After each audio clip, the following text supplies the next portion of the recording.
Student, मैं doctor Anju Mittal. हम ephedra के लाइफ साइकिल के बारे में पढ़ रहे हैं और आज हम इसकी एनाटॉमी में सेकेंडरी ग्रोथ स्टेप के अंदर किस तरह से होती है उसके बारे में बात करेंगे। वैस्कुलर बंडल ये डायकोटिलिडन्स की तरह ही एक रिंग में ये अरेंज रहते हैं और ये ओपन यानी कि इनके बीच में कैम्बियम प्रेजेंट है। कैम्बियम का प्रेजेंट होना जिससे कि सेकेंडरी टिश्यू का निर्माण होता है। बाहर की तरफ फ्लोएम और इनर की तरफ जाइलम की न्यू सेल्स का निर्माण होता है और इनके बीच के जिस वैस्कुलर बंडल के बीच की कैम्बियम को हम कहते हैं इंट्राफैसिकुलर कैम्बियम या अंतःपूलीय कैम्बियम, है ना, अंदर के बीच जहाँ दोनों के बीच में है। और दो वैस्कुलर बंडल के बीच के जो कैम्बियम के साथ है वहाँ पर सेल्स एज ए कैम्बियम के रूप में डेवलप हो जाती है, दो वैस्कुलर बंडल के बीच की सेल। तो इस तरह से ये पूरा जो सर्किल है वो एक रिंग बना लेता है। दो वैस्कुलर बंडल के बीच की कैम्बियम को हम कहेंगे इंटरफैसिकुलर कैम्बियम या अंतरापुलीय एथा। और ये अंतरापुलीय एथा और अंतःपुलीय एथा दोनों मिलकर एक कंप्लीट रिंग बनाती है जिससे बाहर की ओर फ्लोएम और अंदर की ओर सेकेंडरी जाइलम का निर्माण होता है।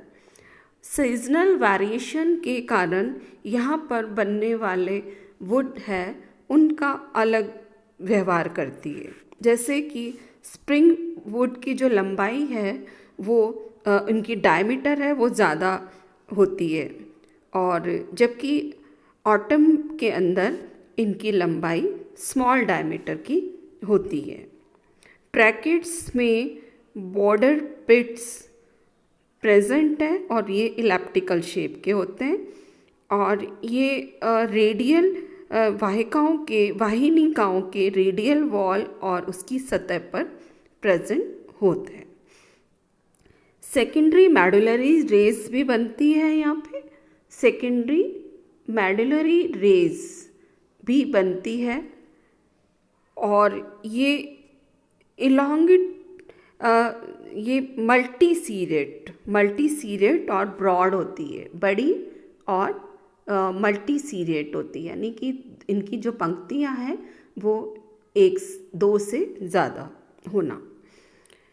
और मेडुलरी की लंबाई को हम इसके RLS रेडियल लॉन्गिट्यूडल सेक्शन में हम समझ सकते हैं जो कि करीब 40 से 50 सेल की होती है और साथ में इसमें कॉर्क कैम्बियम भी बनता है। कॉर्क कैम्बियम क्या होता है कि कॉर्टिकल सेल के बढ़ाने के लिए यहाँ पर फैलोजन जो कि कॉर्क कैम्बियम कहलाती है, मेरिस्मेटिक टिश्यू को कॉर्क कैम्बियम कहते हैं। बाहर की ओर ये डेड सेल जिसमें लिविंग और जीव द्रव्य नहीं होता और इनर की सेल कॉर्टिकल सेल का निर्माण करती है। बाहर की ओर सेल जो जिसमें जीव द्रव्य नहीं होता उसको हम कहेंगे कॉर्क या फैलम और इनर की ओर जो कॉर्टिकल सेल की साइड में बनती है उसे कहेंगे फैलोडम। और इसको हम पूरे जो है ये बनाता है एक पूरा जो स्ट्रक्चर है जिससे कि सेकेंडरी कॉर्टिकल सेल का निर्माण होता है और इसे हम पैरिड्रम कहते हैं जो कि बाहर की साइड में बनती है। एफिड्रा के अंदर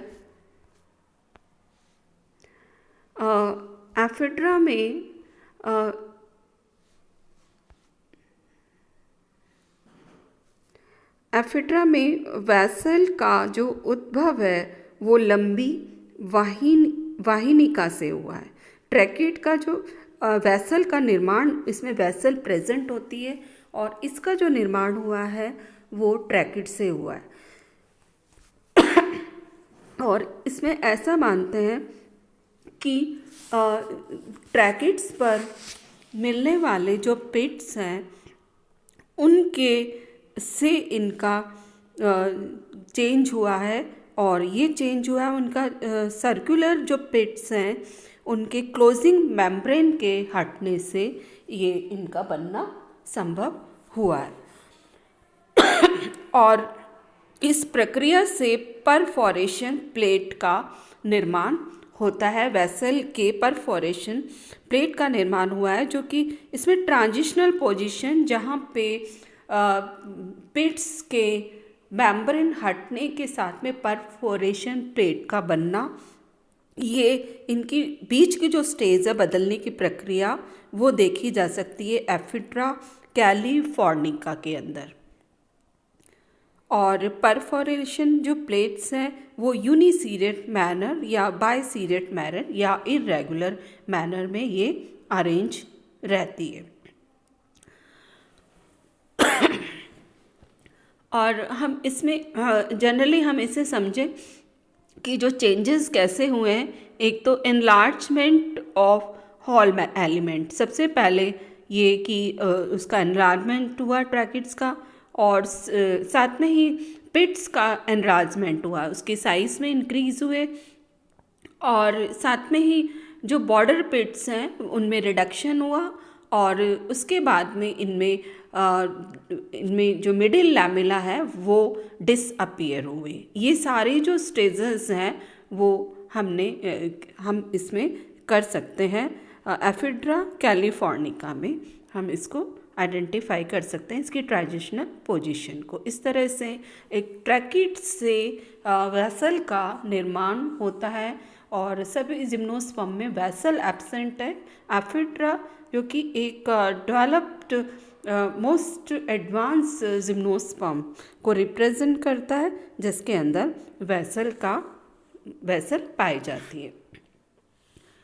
और ये आफ्टर सेकेंडरी ग्रोथ के बाद में वैस्कुलर बंडल किस तरह से ये अरेंज होते हैं, जहाँ पर बाहर की तरफ प्राइमरी फ्लोएम के पैचेस और एक सर्किल, एक रिंग जो बनाती है वो एक सर्किल के रूप में बन जाती है, और सेंटर में पिथ प्रेजेंट है, और then xylem after secondary growth के बाद में सेकेंडरी जाइलम, और जो पिथ है वो काफ़ी जो नैरो हो जाती है जैसे जैसे इसके अंदर जाइलम का डेवलपमेंट होता है, और आखिर में ये ओल्ड स्टेज में ये डिसअपीयर भी हो जाती है, जबकि सेकेंडरी जाइलम इसके अंदर बन जाता है।